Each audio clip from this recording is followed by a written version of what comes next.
வணக்கம் நண்பர்களே. இன்றைய தலவரலாறா நம்ம பார்க்க இருக்கிறது அப்பன் பிரசன்ன வெங்கடேச பெருமாள் திருமுக்கூடல்ல எழுந்தருள் இருக்கக்கூடிய அந்த அழகனை பத்தி தான் பார்க்க போறோம். செங்கல்பட்டுல இருந்து நம்ம போகும்போது வாலாஜாபாத்திற்கு 5 கிலோமீட்டர் முன்னதாவே பழைய சீவரத்தை அடையலாம். அந்த பழைய சீவரத்திலிருந்து இடதுபுறம் திரும்பி பாலாற்றோட பாலத்தை கடந்து திருமுக்கூடல்ல அடையணும். திருமுக்கூடல்ல ஸ்ரீ அப்பன் பிரசன்ன வெங்கடேச பெருமாள் புராதனமான இந்த விஷ்ணு கோவில் இருக்குங்க. இந்த தலத்துல பாலாறு, வேகவதி மற்றும் செய்யாறு ஆகிய 3 நதிகள் சங்கமிக்கிறதால திருமுக்கூடல் அப்படிங்கிறது பெயர் பெற்றது. 3 நதி சங்கமிச்சாலே திரிவேணி சங்கமம் அப்படின்னு அழைக்கப்படும். இந்த இடம் கங்கைக்கு சமமா கருதப்படுது.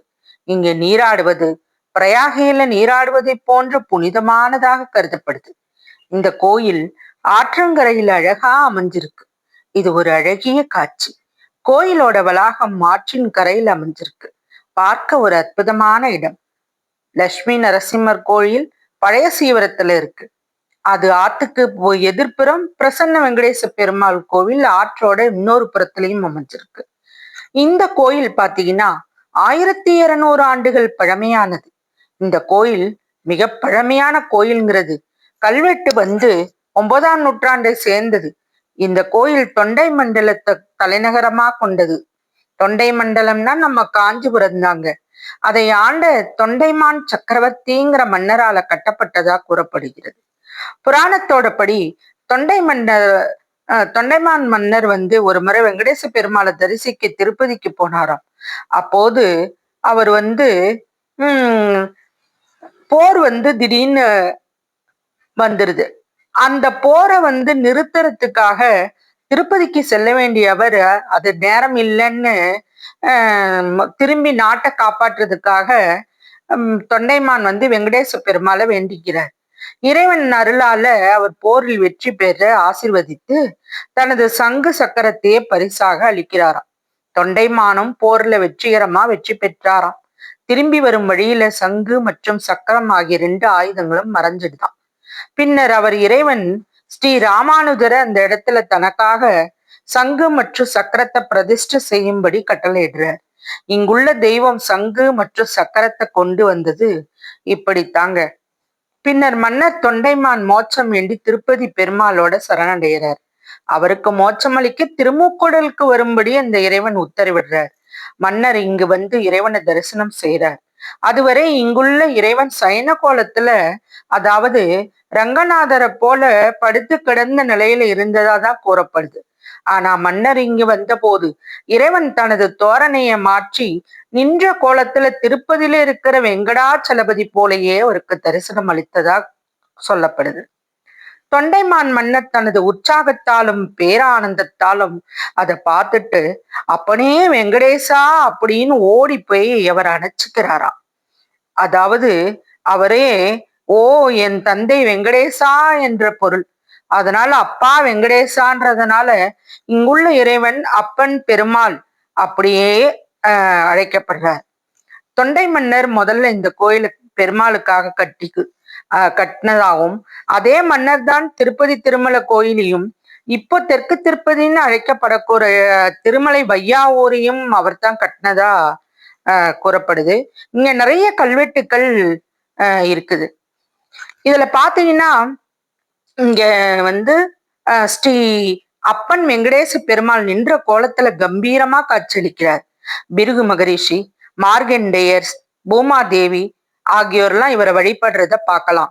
இங்க சங்கு சக்கரமும் கல்லால அங்க அமைஞ்ச கோலத்தை இன்னமும் அப்படியே பார்க்கலாம். இங்க இறைவன் பூமாதேவிக்கு, பிருகு மகரிஷிக்கு, மார்கண்டேயருக்கு ஆகியவங்களுக்கெல்லாம் தரிசனம் அளித்ததா கூறப்படுது. இந்த கோயில் தேவாரி, வன்னி, சந்தனம் ஆகிய 3 ஸ்தல விருட்சங்களை கொண்டிருக்குது.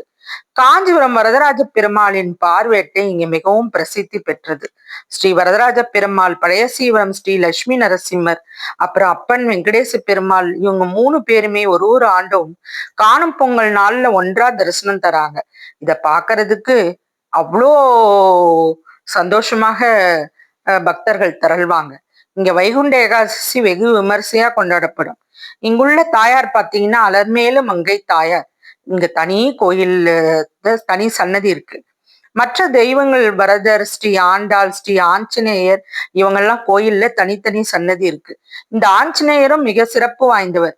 சுவாமி ஊர்வலமா எடுத்து செல்லப்படும் போதெல்லாம் கடவுள் வெளியே எடுக்கப்படுவதற்கு முன்னாடி இங்க ஆஞ்சநேயருக்குத்தான் முதல் மரியாதை செலுத்தப்படுமா. ஆஞ்சநேயர் இங்க இருக்கிற கடன் சுமையை குறைக்கிறதுல மிகவும் சக்தி வாய்ந்தவரா கூறப்படுது. மக்கள் தங்களோட பெரும் கடன்ல இருந்து விடுபட இங்க ஆஞ்சநேயரை வழிபடுறாங்க. மேலும் மற்ற கோயில்களை போல இங்க ஆஞ்சநேயருக்கு வடமாலை படைக்கிறது இல்லையா, அதற்கு பதிலா அவருக்கு தேன் குழல் தான் மாலையா படைக்கிறாங்க. தன் கடன்ல இருந்து விடுபட ஆஞ்சநேயரை பிரார்த்தனை செஞ்சுறாங்க. கடன் தீர்ந்த பிறகு இங்க அவருக்கு அதை மாலையா படைக்கிறாங்க. இந்த கோயில் பாத்தீங்கன்னா இப்ப பொருளாலதான் பாதுகாக்கப்படுது.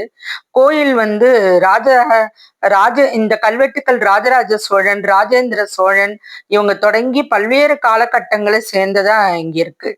நிறைய மன்னர்கள் வழங்கிய மானியங்களை பற்றி நிறைய இங்க சொல்லப்பட்டிருக்கு. கல்வெட்டுக்கள் இங்க வேத பாடசாலை இருந்ததையும் குறிப்பிடுது. இங்க பாத்தீங்கன்னா ஜனநாத மண்டபத்துல ஒரு வேத கல்லூரி நடத்தப்பட்டு இருந்திருக்கு. ரிக்வேதம், யஜுர்வேதம் மற்றும் இலக்கணம் உள்ளிட்ட 8 பாடங்கள் இங்கு பல்வேறு மாணவர்களுக்கு கற்பிக்கப்பட்டது. அது மட்டும் இல்லாம இங்க ஒரு மருத்துவ மையம், அதாவது ஆதூர சாலைன்னு அந்த காலத்துல சொல்லப்படுவாங்க. 15 படுக்கைகள் கொண்ட இந்த மருத்துவமனைக்கு வீர சோழன்ற மன்னரோட பெயர் விடப்பட்டிருக்கு.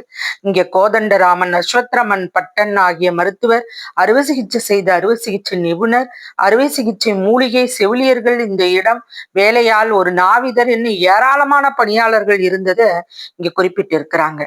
20 வகையான மருந்துகள், அதோட சம்பளம், எல்லா டீட்டெயிலுமே இந்த கோவிலோட கல்வெட்டுக்கள்ல குறிப்பிடப்பட்டிருக்கு. சோழர் காலத்துல இந்த கோயில் திருவாய்மொழி ஓதுவதற்கான ஏற்பாடும் இருந்ததாங்க. பல்லவர்கள் மற்றும் சோழர்களோட ஆட்சி காலத்துல மன்னர்கள் இடங்களை வெல்றதுல ஆர்வம் காட்டியது மட்டும் இல்ல, சிறந்த சமூகத்தையும் உருவாக்கி இந்த மாதிரி பராமரிப்பையும் ஆதரித்த புகழ்பெற்ற காலங்களை பற்றி இந்த கோயில் பல நூற்றாண்டுகளா இந்திய பாரம்பரியத்திற்கு ஒரு சான்றா நிக்குது. அது மட்டும் இல்லைங்க, இப்ப மார்கழி மாசத்துல தைல காப்புல இவரை நம்ம சிவன், விஷ்ணு, பிரம்மா 3 கோலத்திலையும் இருக்கிறதா காட்டுறது ஒரு பெரிய ஐதீகம். சிவனை போல முக்கன் இந்த தைலக்காப்புல திறந்து காமிக்கிறாங்க மார்கழியில. என்ன நண்பர்களே, நான் முடியறவங்க இந்த கோயிலுக்கு போய் அவனோட அருளை பெறுங்க. நன்றி.